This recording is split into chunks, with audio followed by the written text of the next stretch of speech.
Welcome to the AKE Fitness Connect show. I'm your host, Amy King. Join us in this podcast series as we interview successful coaches from a wide array of health and fitness and wellness disciplines, as well as pros and amateur athletes or just fitness enthusiasts of all shapes and sizes. Here, we'll share valuable content to enhance your mindset, life and nutrition, all to help you along your epic personal health and fitness journey.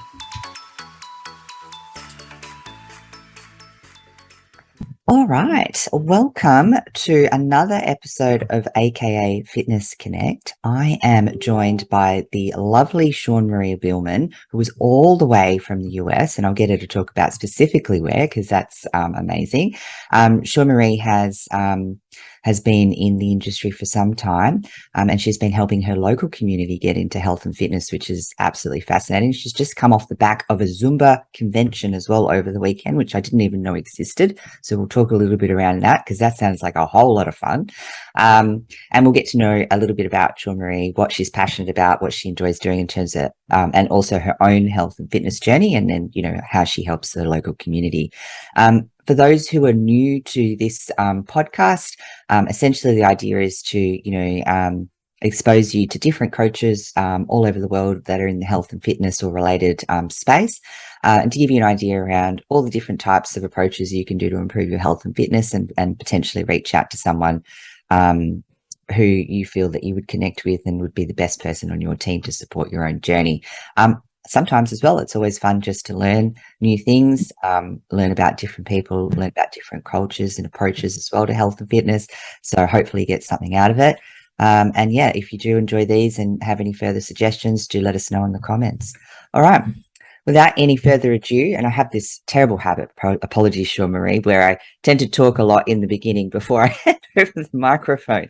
But Shawnmarie, did you want to tell us exactly where in the US you are? And I guess a little bit about your health and fitness journey, what got you started. Well, thank you for the introduction. I'm located on the Navajo Reservation in Arizona, northeastern corner. The Navajo Nation is, I believe, the biggest Native American reservation in the U.S. Yeah, amazing. So our reservation occupies part of New Mexico, the majority of the northeast corner of Arizona, and a little bit of Utah. So I think it's been compared to maybe the size of maybe West Virginia. Okay, that's good context. Yeah, West Virginia.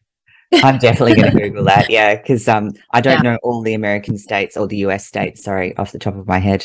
There's quite a few. So, yeah, amazing. Okay. And so you've lived on the reservation your entire life? Yeah, I pretty much grew up here. I was born in the border town, Gallup, New Mexico, and I was raised on the Arizona side in St. Michael's, Arizona. Yeah, wow, that's really great. And then, so what first got you into health and fitness? Because I understand that's a fairly interesting story. Yeah. Well, I went to college first, and I didn't know what I wanted to do at that time. Didn't have a clue, didn't have any passion whatsoever. So new at everything. So I tried going into like environmental geology just because I took a class one time, and we got to go outdoors and we got to do things like that. And I enjoyed that part of it, but the science part, I just didn't have the brain for it. So that path just wasn't for me. And so I ended up dropping out and the first time and I didn't go back for a very long time. Life happened. I had kids, family, two teenagers right now, a boy and a girl. 16 and 15. My son's older, my daughter's the youngest. So life happened. I didn't go back to school for a very long time. When they were still small, I started looking around for a job, and I got into a wellness center as an office assistant, receptionist type person. And it was a permanent job. I had benefits and all that. So I was pretty excited. I didn't really know what it entailed working at a wellness center. I remember applying for the job thinking office assistant. So I was like, okay, kind of secretary work. And I remember going into the interview, and I remember it was at a wellness center, and I kind of thought, oh, maybe they're just using the conference room here at the wellness center just for the interview only. And I went to the interview, and I guess I got the position. And I remember in the interview they were saying, you don't mind coming in early and working late. And I didn't know, they didn't specify what they, the time frame for that. I just said, yeah, sure. I thought maybe 7:30 in the morning before 8 o'clock, or stay a little late after 6. And so I agreed to it. And then when I started on board, that's when they said your place of employment is here at the wellness center. And I go, oh, okay. I thought it was at an office complex or something. And I know it's here at you'll be doing the receptionist duty. And I was okay. I was only 8 to 5 for that first week. And then the following week, it was 5 a.m. to 2 p.m. And it switched then the following week to 11 to 8. So that was kind of a surprise because, the gym opens very early and very late. And how did you manage that? How did you manage that as a young mum as well? I had the blessing of having my mom very involved with my children. So when I had them, I moved back home because I was living in Durango at that time with school. But then when I dropped out, I came back home, and then that's where life happened, and I just ended up getting a job, having a family, and my parents were both very involved in that, so they were very supportive. And my aunt, father, they would help me out as best they could, with childcare, taking them to school because I had very odd hours and whatnot. So that's how I got into the gym. But then about maybe 2 or 3 years later, I started getting into the fitness part of it. That's when I started taking Zumba, of all things, and I kind of started enjoying it. Was that you taking the classes and just getting a feel for being at the wellness center and then going, oh, I want to try that? Or what was the catalyst for you getting into it and moving from behind the desk onto the floor? I don't know, to be honest. I know I tried the class, and I remember it was very tough because I never really worked out before. This whole concept of gym and working out, I never did those things. Yeah. I think in high school I did track and field in my senior year, but that was only because my best friend joined track and field, and I just wanted to do whatever she was doing. But that was the extent of my athleticism, I guess. And since I never really did anything else. So yeah, I know I became friends with one of the coworkers that was working there. She was a Zumba instructor. She was a fitness specialist at that time over there. And she was the one teaching the Zumba classes. So I was taking them, and I was thinking, man, this is really tough. And, she was just making it seem so effortlessly, but as time went on, and that's when I kind of got the hang of it.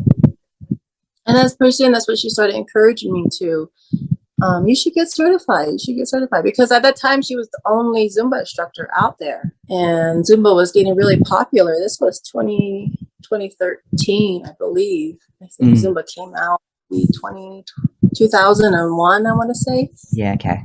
But the reservation and how isolated it is from the outside world, I think it was just barely kind of trickling in at that time and becoming more popular. Yeah. And so she was encouraging me to get certified. She was the only Zumba instructor, not the only Zumba instructor at the time, but around that area.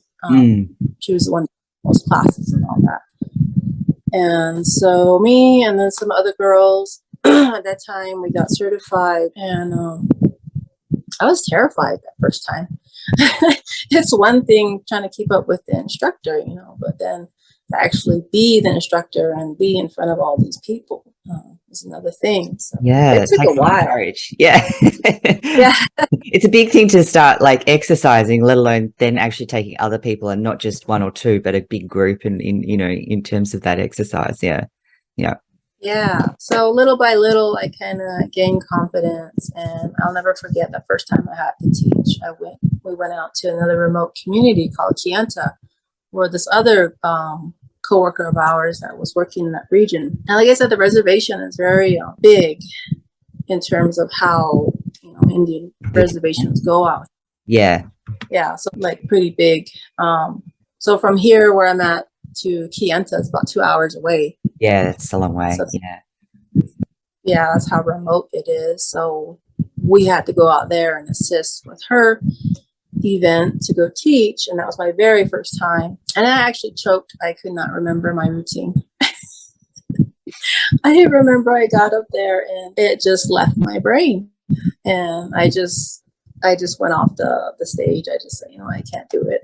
And so the other girl came in and filled in for me, and it was just the two of them trading off the whole time, and I was just embarrassed the whole time, but I still went back out there and I still did Zumba, but I overcame that. And the whole saying of if you fall off a horse, what do you gotta do? You gotta just get right back on. Yeah, and so many people don't. So that's amazing to completely kind of freeze and then just come back and have the courage to try again and just do it until you get it right. That's awesome. From that experience, and then just working at the gym, being a receptionist, kind of had to be more vocal because because we offer a free gym membership to the community members because we're under a federally funded program that works with special diabetes funding. Just because diabetes and obesity is the number one highest disease here on the reservation. So we get funding to prevention resources and all that. We're federally funded. We get our paychecks from that federal funding, but in turn, we provide a free gym. We provide free events, physical activity events, nutrition, diabetes education events, health fairs, and all that to the community. That's where I was at that wellness center. Free membership. Yeah. And how's the adoption been of that? Have you found that having all those resources and that it's been taken up or it's increasing in interest in the community, or how's it been? Well, from my understanding, the diabetes program has been out here for about at least 20 years, started in early mid-90s or something. From the time I started working there, it was always a big, just because we were in the Winter Rock area, which is somewhat the capital of the Navajo Nation. Yeah. So there's a lot of government entities, buildings. It's kind of like a small little town, you could say. Yeah. And there's a lot of employment opportunities here. So a lot of people like to come to the wellness center after work or before work or during the So there's a big fluctuation of how many people come in. I think over the years, when we counted the membership applications, it was like maybe over 5,000 members. That's pretty good. Yeah.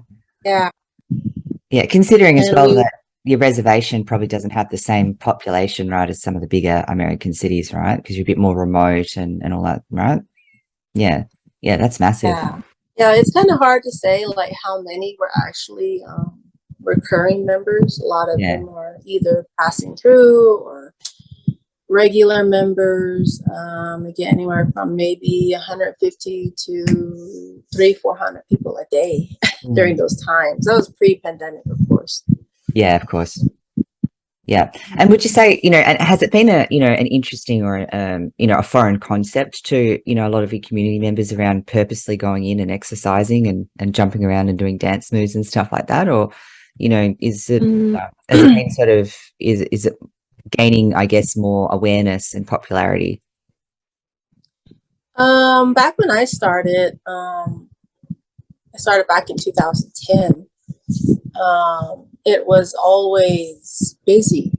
When I started, it was always packed. And I guess coming back to the point where I had to become more vocal, be more outspoken, public speaking, just working behind that desk, you have to make sure people have memberships and all that. You have to stop people. You have to be more assertive. You kind of have to come out of your comfort zone. So that came along with the territory. But yeah, it seemed like it was always a busy place.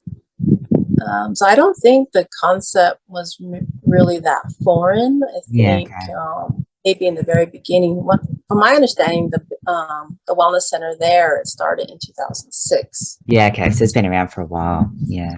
Yeah. So Yeah. when I got there, what is that, like maybe 4 years 4 years. later? Yeah, but So that's they're pretty well big. established.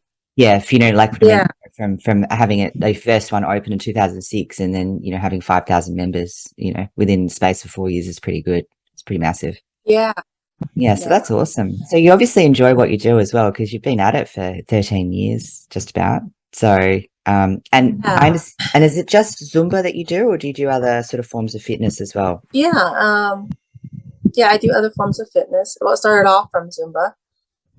So once I got the hang of that, that's when I kind of started venturing off into other things. So like 1 year we were allowed to go to another fitness convention. Well, I don't know if you guys heard of it on your side, but here in the United States, they call it SCW Fitness. No, but what's that about? Well, it's just kind of like a fitness convention they hold throughout the year. Different certifications under them, like group fitness, personal training, bunch of specialty certifications. Sometimes they partner up with Zumba. They offer Zumba certification, different things like that, and just mainly getting your continuing education credits as Yeah, well. You attend yeah, the convention, or whatever. great. And so you're a group fitness trainer as well as a PT, or? Yeah, well, I was. Like I said, I started venturing off into other things. 2013, I started off with Zumba. And then later on in the fall of that year, that's when we went to, I believe it was Chicago, or the fitness convention under SCW Fitness. And I got my first personal training certification under them, along with group fitness, exercise, weight management, and I think it was group strength or something. Yeah, okay. And then 2 years from there, we went to another convention, and I did stuff like yoga, kettlebell, just learning all that I could from it, and it just progressed over the years. I haven't renewed my personal training certification yet. It kind of expired during the pandemic, and I just didn't. At that time, I just didn't renew it because we weren't doing anything, Yeah, because you was so I didn't work. Yeah, yeah. Yeah, Yeah, right. Okay. And then so but you stuck with Zumba, so that seems to be the one that you like. And what have you noticed in terms of do you do it for enjoyment, or have you noticed any health benefits, or what have the benefits been to you in terms of regularly exercising? Well,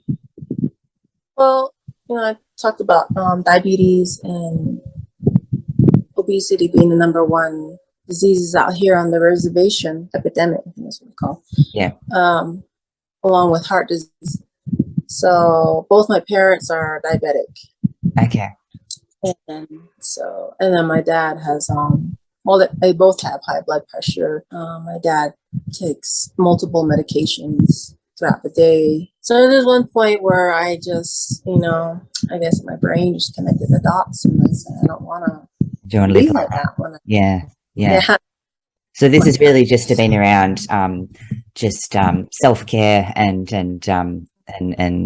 general health and well-being and preventing. Yeah. But you must Yeah. enjoy Zumba. What is it that you like about Zumba though? Because you've done it now for 13 years, so there must be something around it that you enjoy doing. Yeah.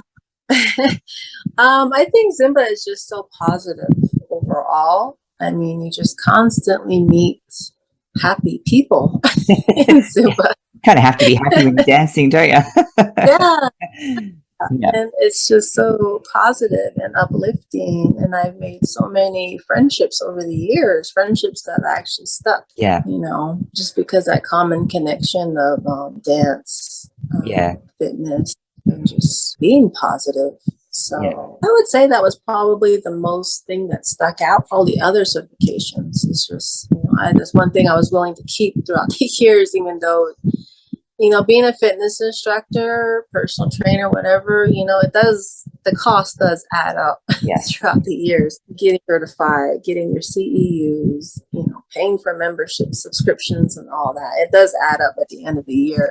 Yes, it certainly does. Yeah. Yeah. So do you think you'll, now that the pandemic's sort of settled down, I mean, I know I'm saying this too as you're recovering. So for those who are just listening in, poor Shawnmarie came back from the Zumba convention, which we'll talk about shortly. but unfortunately has contracted COVID, which, I think in this day and age, it's hard not to. But yeah, she's recovering from Tuesday from that. So obviously, she's doing well. Her voice sounds pretty good considering she's probably been a bit under the weather and a bit sore. So yeah. Yeah. So anyway, back to my question. Is there any of those particular qualifications that you'll think you'll renew now that things are sort of back to normal? Well, I still have the Zumba one. I think that's one I'll always keep. Yeah. Why the price keeps going up, but the ability to go to that convention is because I have that membership. It's something that I will keep. I do have group fitness certification under ACSM. I got that recently. Yeah. Okay. Congratulations. Yeah, through my employer, paid for that one. And I'm supposed to take the personal trainer here pretty soon, but I'm not quite sure when. But I also got into health coaching as well. So I just paid for that recently to sit for the National Board of Health and Wellness Coaches. Yeah, great. Take my exam too. And you're looking forward to that? Yeah, well, yes and no. It's nerve-wracking when you think about taking an exam, but but looking forward to, getting over this hump and then having that certification online. Yeah. And what are you looking forward to most? Just working on with people sort of more one-on-one and helping to, change some of their, their diet habits and their fitness habits for, health preservation? Yeah. That's one of the main things I enjoyed as well. Just not the Zumba fitness classes over the years, but the personal training that I did. I actually worked with clients here and there, and I was able to see them on their journey when they were making healthier choices for themselves. And see their faces light up when things finally connect, or this one lady said that her A1Cs came down and she was so happy about that. And I thought about it, and, I just had nothing but praise for her that, that was all you. Yeah. But it's rewarding though as a coach to be part of that, isn't it? Yeah, it is. Yeah, awesome. That's really good. All right, so tell us about these conventions. Sound like a whole lot of fun. So why don't you tell us what happened on the Zumba convention? So where was that, and what sort of things did you do and that sort of stuff? The Zumba convention took place this past week. It started on, I believe, Thursday, but I think it starts Wednesday as well with some of those pre-convention stuff. I flew out on Tuesday last week. I got there Tuesday evening. I roomed with one of my Zumba besties out here. I've known her for a long time. Her name is Sherry. We teach a lot of Zumba together when we can. So she was going to the convention, so I ended up rooming with her, and it was just a blast. I mean, the first session I took was a master class, and what it is you have maybe like a full 30 minutes or so of a really intense Zumba session. But then afterwards, you kind of break down 4 routines that you can take to your class. Oh, that's awesome. Yeah. So you're learning new things. So, I did learn some new routines. I have the notes, so I'm hoping to, once I feel better, to start practicing so I don't forget. And then Friday, I took 2 trainings. I took a Zumba step training on Thursday and a Zumba toning Friday. Those were all day trainings. And then Saturday and Sunday were just kind of like pick sessions here and there that you wanted to go to, etc. Just same thing, just have a blast. And it's just all Zumba themed parties. You can just endless. Does Zumba. sound like fun. Yeah. And is it nice as well, like, because you would connect with people all over the country as well, right? Yeah. I met quite a few people, and I exchanged, social media with them. And we met this one lady who was already friends with my roommate, Sherry. I think her name is Michelle, but she was coming from Las Vegas, and there was a couple that were like from around the world. So it was pretty neat, knowing and getting to know these people. Even though it was very quick and brief, I went back home. But we were all uploading our memories onto Facebook and Instagram, commenting back and forth to each other. So yeah, it was neat. Yeah, that's good. Awesome. And you're quite new to social media as well, aren't you? You really just sort of got into that. Yeah, believe it or not, I just barely started this year. Yeah, okay. And Yeah. was that just because of the pandemic? Well, I never really cared for social media in a way. The only thing Mm, I ever um, maybe watched or entertained was maybe YouTube. That was about it. yeah, Else Facebook, Instagram, whatever. I never had, just because I guess I would always see people being so negative and so rude, and you I'm may like be part of awful. that. Yeah, Yeah, yeah, yeah, I just want to avoid it. yeah, So want to stay away from all that negativity. But when I got into, like I said, when I started my fitness journey, I was still an office assistant all those years. Even though I was teaching group fitness classes, I was kind of doing it mm, on my own time, volunteering.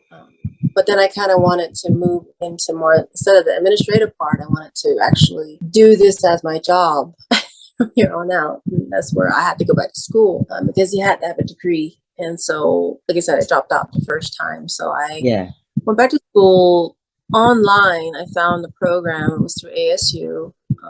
I wanted to go for exercise science, but they didn't have that available online. The closest thing that they had available to it was healthy lifestyle coaching, or healthy lifestyle program, I think it was called. And so I thought, okay, well, it sounds similar to exercise science, so I'll stick with that, as long as the bachelor program I took was related to health, yeah, is what they did. So that's why I just went for it.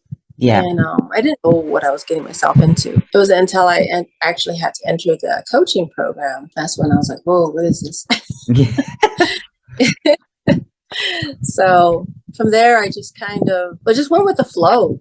Mm, A lot of the classes I took were nutrition, exercise science, anatomy, and all that. All those I enjoyed. And the health coaching was a little bit different, just because it's so different from personal training. Whereas personal training, you kind of like, okay, this is your assessment. This is what we need to work on. This is what you need to do, etc. yeah, you're looking at people in terms, well, most of them are sort of, you're sort of looking at people at how they function, but health coaching, you got to get Yeah, inside how they're thinking and feeling, because yeah, a food is an emotional experience. But really, as well, what you'll find is that'll actually make you a better PT as well, right? Because to get somebody to move in a certain way as well actually requires to understand everything else that's going on. Because a person doesn't operate in a vacuum, right? They'll have, yeah, they've got all, you don't know what's happening in their background. Well, you usually get to know people and you do find that out, but they've got certain things that are going on, certain stresses at work, different family situations, different concerns.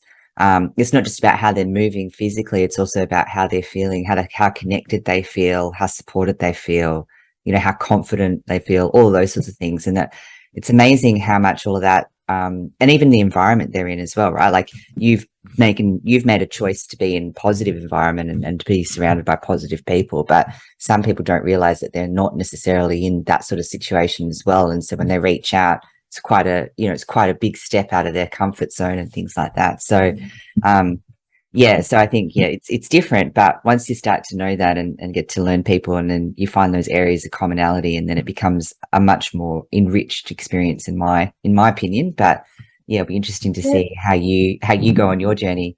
But that's awesome, going back to school as well. And how long was that certification or program been for you, that the bachelor's? I started in 2018, and I graduated with a bachelor's degree in December of 2021, just last year. Yeah, congratulations. And then the health coaching program, I think it was about 2 semesters, I believe.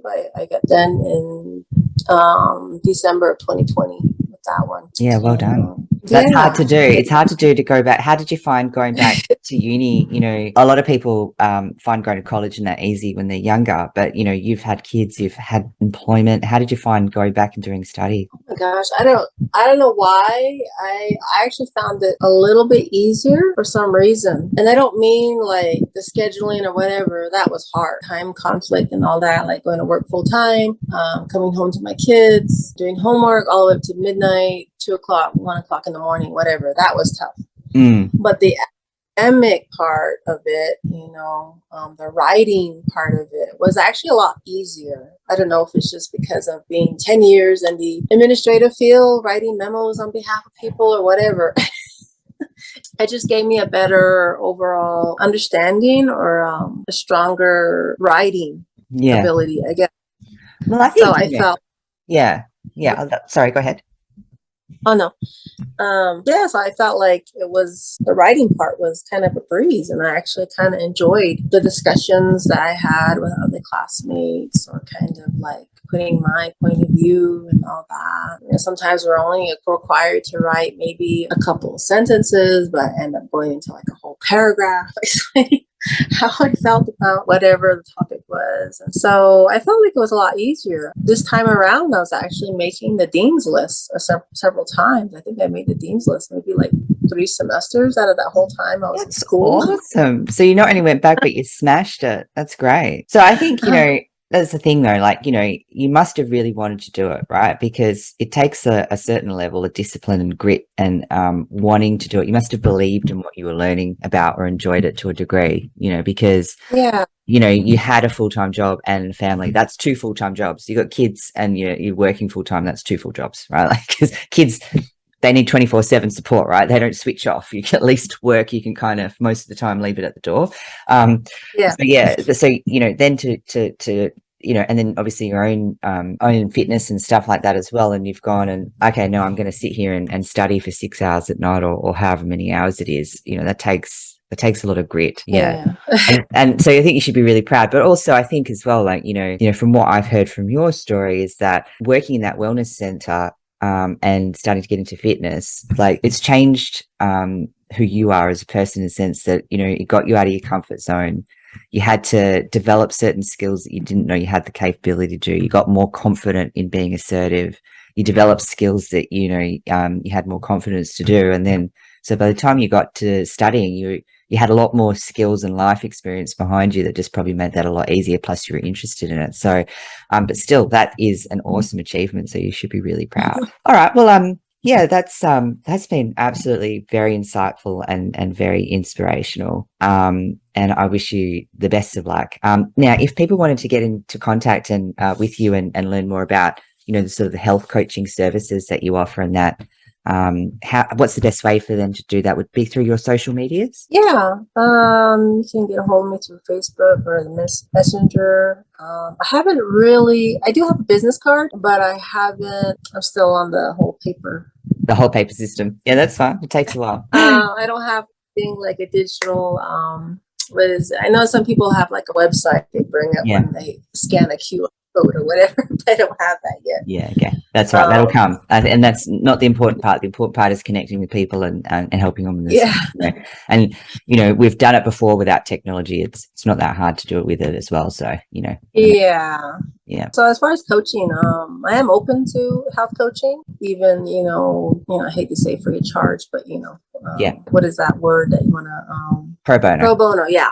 Yeah. I don't mind doing a couple of those, just because, I haven't done it consistently. Yeah. So it's something that I kind of want to get back into. I know I'm going to be taking an exam here pretty soon, so I need to kind of get back to studying and getting back into that routine of coaching and whatnot. And I'm really hoping certification will really help boost my credibility as a health coach as well. Because it will. I do have the practice and the coaching certification from ASU, but as far as job hunting elsewhere or becoming a full-time health coach over the phone or via Zoom or whatever with these companies, and just not something that stands out, I guess, in a way. Yeah, fair enough. And do you think there'll be any online Zumba classes that we'll be running anytime soon? I know I did have a couple of them last year during the pandemic when it was still, our gym is still closed. I don't know when we're going to reopen, so we're still doing things virtually, and we're kind of coming out doing things in the public again. Like right now, I guess I'll forward some flyers to you. I don't know if you want to just take a look at them. Yeah, sounds great. I'll be relevant on your side of the country. Oh no, but I think it's good, and I think, if anyone wants to follow up, I think having that sort of stuff would be great. So Yeah. Yeah, anything we can do to support. But yeah, that's Yeah. look, really want to thank you for your time today. That's amazing.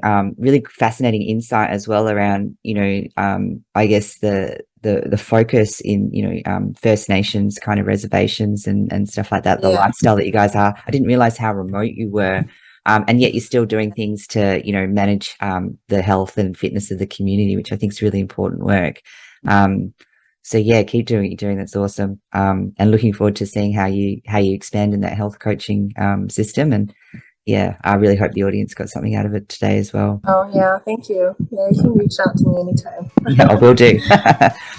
Thank you for listening to yet another episode of AKE Fitness Connect.